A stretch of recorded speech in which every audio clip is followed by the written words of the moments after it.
ma'am, our research paper title is about effectiveness of water system project in the Barangay Mabuhay at Tasbigong. So together we introduce ourselves. First is I am Peter Janzi Mangiling. Then I am Andrea Jimmy. I'm Reggie Ligudan.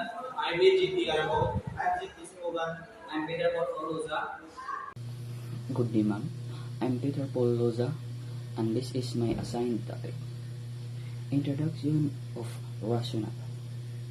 Effectiveness of water system project in Barangay Mabuhay, Tantag City, Surigao del Sur. Seek to address the critical issues surrounding water accessibility, sustainability, and quality in the area. This project aims to provide a reliable and efficient water distribution system to meet the growing needs of the community.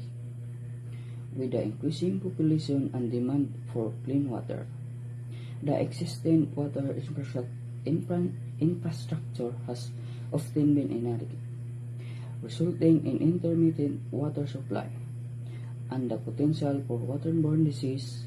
By introducing a well-designed water system, the project aims to improve public health, reduce the burden on local residents, and promote socio-economic development by ensuring that clean water is accessible to all. Good day, ma'am. I'm Rizal Ligutan, researcher. My topic research about effectiveness of water system project in Barangay Mabuhay, Tandag City is Surigao del Sur.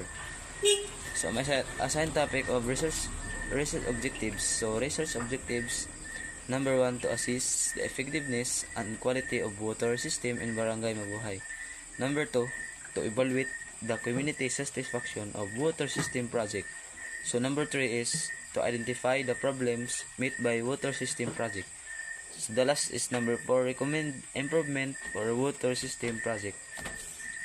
So these objectives it can provide and to help effectiveness, to evaluate and to identify the problems and recommend improvement for the water system project in Barangay Mabuhay, Surigao del Sur, Tandag City, Surigao del Sur. Good day, ma'am.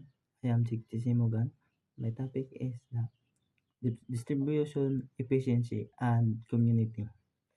Effectiveness of the water system project in Barangay Mabuhay, Tantag City, Surigao del Sur can be seen in its improved distribution efficiency and positive community impact. The system ensures reliable access to clean water, reducing storage and making water delivery more consistent.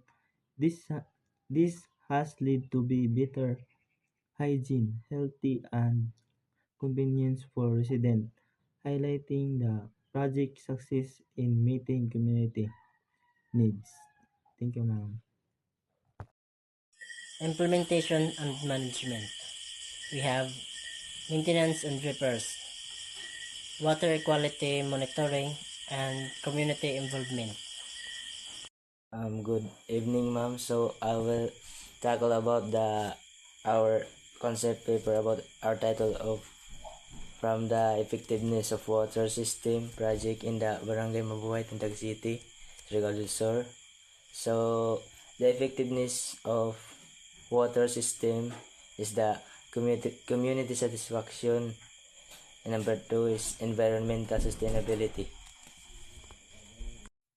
Health and sanitation improvements offer significant benefits for individuals and communities. Promoting proper sanitation and hygiene is essential not only for individual well-being but also for economic development and social stability.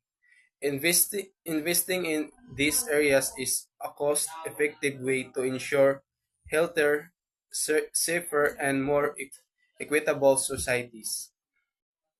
Improved water access refers to Barangay Mabuhay, Tandag City.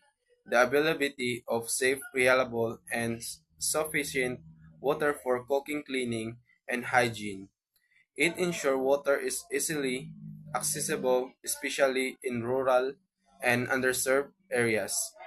It enhances access to water resources, the burden on communities, particularly the people in the certain barangay who often walk long distance to collect water.